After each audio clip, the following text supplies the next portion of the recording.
There, it is week number 7. It is 5:01. Let's jump in. Although you're already here, you've already jumped. Let me jump in with you to week 7.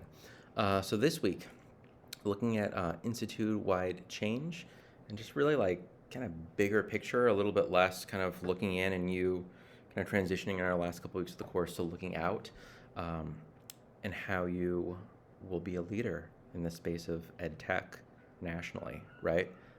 No pressure. Okay, a little pressure. But that's why you're here. That's why you're getting your master's. You are going to be an expert in educational technology at meaningfully using devices and apps with students and yourself. So you'll find the threaded discussions, our discussion boards connect with that. And then also looking ahead next week, being an active Q member, that's for sure going to jump ahead with that. So I'm going to talk about all of those three, and we'll talk a little bit about the assignment due this week. Although that fits in more with your capstone 580 and 605, it doesn't fit as well here. So let's jump at, actually, let me explain that now, and then we'll talk about kind of the arc of week 7 and 8. So your assignment due this week is protecting human research participants, which you're probably confused about. Like, why are we talking about that right now? There's a good reason. We actually, in a similar way to you would teach any unit, right? You have, we're going to kind of introduce a thing and then learn some stuff and then demonstrate your learning at the end of the unit. Your capstone project is a big one. And so instead of saving everything till 580 and 605, we're actually, as your master's program has spread it out across all classes, most classes. So this is one little bit that actually connects big picture with your final capstone project, for a few reasons, right? Like to actually work on kind of scope and sequence, but then also just if we saved everything logistically till 580, it's too much. So the idea, when you are working on a research paper, so this could work with really any publication that you might, publish. I've said publish twice in the same sentence, but I'm not going to redo it. And when you're making videos for your students, you should not redo them, even if you're interrupted. One of my favorite videos ever was somebody talking about, what was he doing? It was Gary Vaynerchuk, who, if you know, I followed him, like, lots of profanity, so if that's not your boat, don't listen to him. But before he was talking about kind of business development, biz dev stuff, he was really big in social media, and pretty consistently I've found knows kind of the next trend, the next thing to be focusing on. And before he was doing that, he was one of the first people to bring, kind of what we think of as YouTube videos now. There's definitely a style of it. He kind of helped develop that. He had a wine shop in Jersey, and every weekday would taste wine. And so one of the days, he had done 1,000 episodes, 1,000 weekdays, and he was traveling, and so he was tasting a couple different wines, still kind of doing the wine thing, mostly doing the social media thing at the time. And somebody actually knocked on his room in his hotel, and it was like the concierge, and was like, "We have a nice bottle of wine for you." And he was like, "Thanks, I'm recording a video," and you're watching the video. It was like, dude, you have like 3 million followers, and you're not going to edit this? And the answer is no. He came back and he's like, "Sorry," and he's like, "This wine is terrible," and he threw it away. He's like, "This glass is amazing." And then he used the glass and continued kind of tasting 3 different wines. But the lesson I took away from that is that authenticity is more important than polished when it comes to engaging with people in video. So if you make a mistake, if you get interrupted, just roll with it, right? Unless you're really working on, I'm going to apply to be an Apple Distinguished Educator. Clearly you're going to write out a script, really tightly edit it, record it, and all the things. You actually record, then edit. You know what I'm trying to say. But for videos like this, you're just going to talk. And so getting back to the research participants, if you are publishing something and it's not an assignment for a class, you need IRB approval. And part of doing that is actually going through the Protecting Human Research, saying I'm not going to run an experiment where some students get extra help and some students don't get extra help, right? That would be an example of unethical research. So this starts that. At some point, you'll need to know, if you've not heard of IRB, by the way, it's the Institutional Review Board. So anytime you publish something academic, you're going to ask for IRB approval. You don't have to do that for your capstone, but you're still going to go through this part. So it's definitely a bigger part of what doing research looks like at the graduate and eventually for some of you the postdoc level. So that's that assignment. That's why it's there, and hopefully that makes more sense.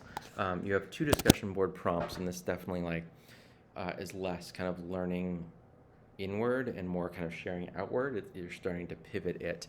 And so part of hopefully what you've been finding over the last 6-7 weeks is you're starting to identify some trends in technology in schools. Some are good, some are bad, but just knowing they're there is a big deal, and getting ahead of the curve and helping to shape what those trends look like is a big deal, and is likely going to be part of your role, whether it's just at your site or more broadly in the state you're in, or even kind of nationally. I've found that when I am earlier to a trend, it's an exciting space to play in, and then pretty quickly I'm able to figure out, like, for my teachers and the students at our school, yes, this is amazing, we need to do more of this, or not so much. For a while, iPads would connect with different kind of small robots, so like little mini drones, Spheros, and there were some really, really cool lessons. Unfortunately, like the mini drones stopped connecting. I don't know how, because that would have been amazing. But you would actually code the drone, take off, move 2 meters at 70% power, and would do things like, back when that was working, students could actually code a drone through hula hoops that were in the air, and it was amazing. And for a brief moment of time, for about a year, the drones and the software actually worked, and then both of them upgraded, and it broke. Now you can just fly them, but it's not nearly as exciting. But that's an example of when, if you're kind of early to an ed tech trend, you get to really kind of play in the space, present at a conference on that. So your goal is to identify an ed tech trend or an issue, share it. There's an older blog post that's the perfect example. I understand it's a 4-year-old blog post, but it's a good idea of what, when we think of a trend, what is that? So for this one, make sure to do your 1 initial post, 2 replies afterwards, and then you have another discussion board prompt. Again, 1 reply for this, 2 replies after. So a total of 2 initial replies, 2 initial replies, 2 initial posts, 4 replies, 6 total postings to the discussion board in week 7 for 1 and 2. The other one, you're going to give a shout out to someone, sharing an educator on Twitter that impacts your view of just ed tech, basically. I just heard not a blog post, it's called a podcast. Has it been a long week for you as well? It's such a long week. And it's okay. We've got this. We got this together. There's also a song from My Little Pony, Friendship something or other. If anyone gets that, we're hanging hard now. If not, then you're just what is he talking about? My ed tech professor has lost it, but I've not. If you know the song, you know. John Ike, E-I-C-K, runs a couple charter schools up in Sacramento, and talked about kind of following your students on the Twitters. I say on the Twitters because my mom says that, and he said it in the title of his podcast episode, which I think is fantastic. Talked about in real life, how do you follow your students on the Twitters, right? How do you shine a spotlight on them?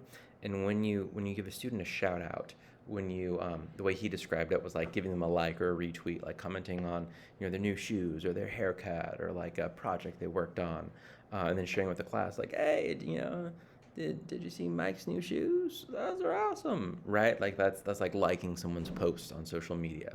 He really digs into this analogy. It's a 6-minute blog post. It's great, by the way. And by blog post, I mean podcast episode. The Learn with John Ike podcast. Little nuggets. Every couple of weeks he'll knock out a 5-minute podcast episode. Fantastic, generous human, by the way. And so if you like somebody enough, you reply to them enough, you shine a spotlight on them enough, at some point they're going to follow you back on social media, right? And so then that's kind of his story of like how you hook students in, and if you like them and retweet them enough, like in real life, driving this analogy into the ground, but in a good way. Eventually they're going to follow you back, and then they're on board and they're like, all right, like I'm here to learn. We have that relationship. So you're going to do that. Like literally you're going to shout out an educator that you've been following on Twitter, share something that you've learned from them, and feel free to do that in the discussion board and also publicly. That could be a really cool thing. Looking ahead next week, you're going to take all of this, and I'm going to give you a little more details next week, but want to talk about your final assignment due week 8, being an active CUE member. So with this, you're going to do a handful of things. You are going to become a member of CUE if you're not already. Doesn't matter if you're in California or not. There's free membership, which is great. ISTE would be the other organization to be a member of, but you have to pay for that one. So you don't need to unless you really want to. You can also be a premium member of CUE where you pay.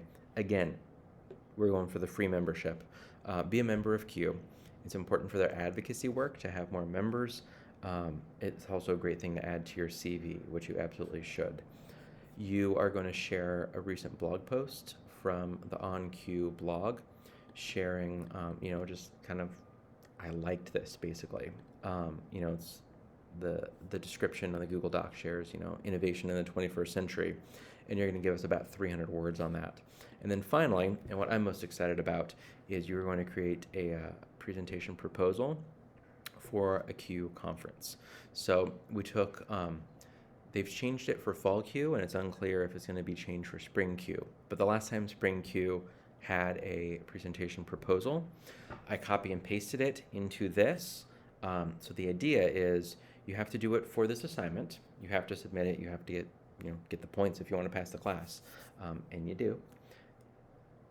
You have it, and then you can literally copy and paste that into CUE's official proposal for Spring CUE, and depending on if they change it or not for the upcoming spring conference, it might be identical, and you can just already did the project proposal, might as well submit it, present at Spring CUE. If you get accepted and you're the main presenter, it's free registration. So if you're trying to figure out a way to get to Spring CUE down in Palm Springs, for me down in Palm Springs, it's a great way. Depending on when you buy registration, it's about $300. You still have to figure out like transportation, lodging, food, that sort of stuff. But if it's drivable, that becomes, a lot of what might get in the way of you attending a Spring CUE conference. Also, it might continue to be virtual.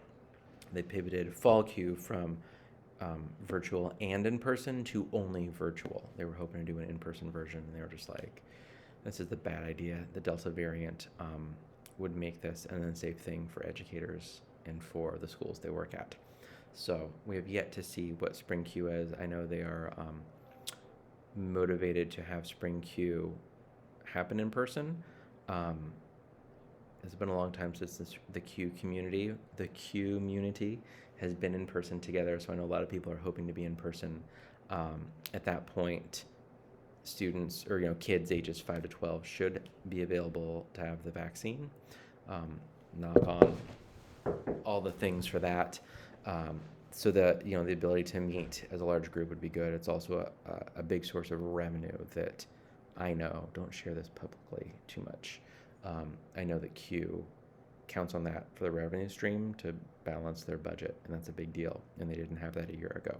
So there's a bunch of reasons why they're hoping to have it in person, and a bunch of reasons why it will be possibly the first time it'll actually be, depending on where your level of kind of risk is for you and your family, like a relatively safe time to be in person. So might also be virtual. I would expect it to have some virtual option.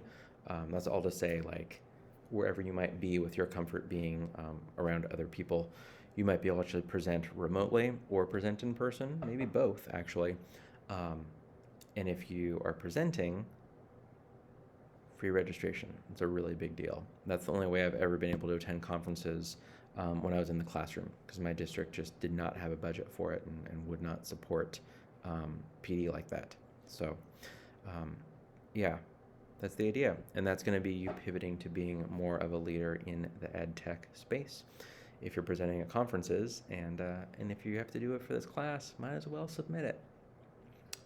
If you ever want to like legit submit it, I didn't tell you, this course comes with free lifetime tech support, and kind of however you want me to wear that hat, coaching support. I've co-presented with Concordia students before. They're like, I really want to present, and I don't know that I can. Yeah, I'd be willing to co-present if you want. One thing I'm being more mindful of is if it's two of us, just to be mindful of what the diversity of our group would be. And so if you look and sound like me and have the same role as me, that is not a diverse group. And so we would want to bring like a third or a fourth person in, maybe do a panel or something. Yeah, I can also just help and like give feedback on, I'm going to present this. Here's what I think. And then, in a couple months, I would definitely have different notes for you in this course than I would have for you when you're presenting in a couple months for Spring Q, this coming conference, or in a year or in 2 years. But again, you don't have to submit to Q, but you do have to submit because it's an assignment for this class. So that is all for this week. As you have questions, please reach out, and happy week 7.